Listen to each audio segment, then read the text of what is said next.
So if you just got the DJI Osmo Pocket 4, you're probably watching 25-minute tutorial videos trying to figure out exactly what settings to use. Well, I'm going to save you a ton of time because in this video, I'm going to give you every single setting that you need to get incredible footage out of this camera, and we're going to do it in under 10 minutes. No fluff, no unnecessary stuff. Let's just get right into it. So the very first thing you want to do is set your resolution and your frame rate. And you can access this by swiping up on the touchscreen. And here's the deal, you really only need to know 3 different setups. Setup number 1 is for talking to the camera or for vlogging. Set this to 4K at 30 frames a second. But if you're in a PAL region like the UK or Australia, then go with 4K at 25 frames a second. And this gives you the best balance of quality and file size. Now, setup number 2 is for capturing B-roll footage. And you want to set this at 4K 60 frames per second or 50 if you're in a PAL region. Now, the reason you want a higher frame rate for B-roll is so you have the option to slow it down 50% in your edit and get that smooth, cinematic, slow motion look without having to use the dedicated slow motion mode or having to use any sort of frame rendering or blending in your editing software. But then setup number 3 is for dedicated slow motion, and the Pocket 4 can now shoot 4K at up to 240 frames per second, which is a massive upgrade from the Pocket 3, which only went up to 4K 120 frames per second. So if you want the most dramatic slow motion possible, go 4K at 240 frames. But if you just want a good middle ground, 4K at 120 is still excellent. Just be aware that in slow motion mode, you do lose some features like active track. Next up is your color profile, and this is where a lot of people get confused. You can access this by swiping left on the touchscreen, and you have 2 main options, and that's normal and D-Log. If you're new to video editing, or you just want footage that looks great straight out of the camera, stay on normal mode. The normal profile on the Pocket 4 is genuinely really good. The colors are accurate, skin tones look natural, and you can post it directly to social media with only minor retouching and enhancing. But if you're someone who likes to color grade your footage in a proper editor like Premiere Pro or DaVinci Resolve or Final Cut Pro X, then D-Log is incredible on this camera. The Pocket 4 shoots 10-bit D-Log with 14 stops of dynamic range, and that means you can recover way more detail in your highlights and in your shadows. But here's the catch. D-Log footage looks super flat and ultra washed out straight out of the camera. You have to color grade it. And if you don't know how to do that, then your footage is going to look way worse than it will in normal mode. And here's something not a lot of people like to talk about.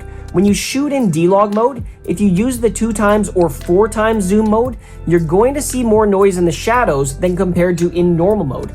And that's because D-Log is trying to preserve all of that dynamic range, and when you're cropping in digitally, the noise is simply going to get amplified. So if you plan on shooting using the zoom a lot, then normal is simply going to be your best choice. The Pocket 4 also gives you 6 built-in film tones, and that's CC film, NC film, pastel, warm tone, movie, and retro. Now these genuinely look cool and can add a really interesting look to your footage, but you just cannot undo them later, so decide to use those film modes carefully. My recommendation is to start with normal mode, but then once you're comfortable, try D-Log on outdoor shoots where you have really good light and see if you like being able to color grade it. Okay, now let's talk about exposure settings. Rule number 1 is set your shutter speed to double your frame rate, and this is called the 180-degree shutter rule. So if you're shooting at 30 frames a second, set your shutter to 1/60. If you're shooting at 60 frames a second, set it to 1/120. And if you're shooting at 25 frames a second for PAL, then set it to 1/50. And this gives you natural looking motion blur that's going to look like what you see in the movies. Now, in order to maintain that shutter speed outdoors in bright light, you're going to need to use ND filters. And these are basically sunglasses for your lens. Now, luckily, the Pocket 4 uses the same magnetic ND filter mount as the Pocket 3, so if you already have those, then they're going to work on this one too. If you just want to use the auto shutter, it's still going to look fine, but you're going to get some weird motion blur that really takes you out of that cinematic sort of a look. For ISO, set it to auto with a range. I like to keep mine between 50 and 400 for outdoor shooting, and then 50 to 1600 for indoor shooting. The ISO range on this camera, though, it goes all the way from 50 to 12,800, but anything above 1600 is going to be introducing visible noise. So cap your auto ISO range to 1600 to keep your footage looking as clean as possible. The camera also has a dedicated low light video mode where the ISO can go up to 25,600, but honestly, I would only use that in really dark situations where you have no other choice and you decide not to purchase the really cheap fill light that can attach magnetically to this camera. Okay, so the Pocket 4 has a 3-axis mechanical gimbal, which is why the footage is so incredibly smooth, but there are actually different gimbal modes, and they each do something different. Follow mode is going to be your default, and that means the camera follows your hand movements for pan and for tilt. And this is useful for vlogging and just general shooting, and this is probably the mode you're going to be in 90% of the time. Tilt lock mode locks the vertical tilt axis so your camera stays level even when you tilt your hand up or down. And you want to use this mode when you're walking around and you want a perfectly level horizon. FPV mode unlocks all 3 axes so the camera follows every movement of your hand, including roll. I would only use this mode for action shots or for creative angles where you want a really dynamic feel. My recommendation, keep it on follow mode for most situations. Switch to tilt lock when you're walking around, and then use FPV mode only for intentional creative shots. Also, I would set my white balance to auto.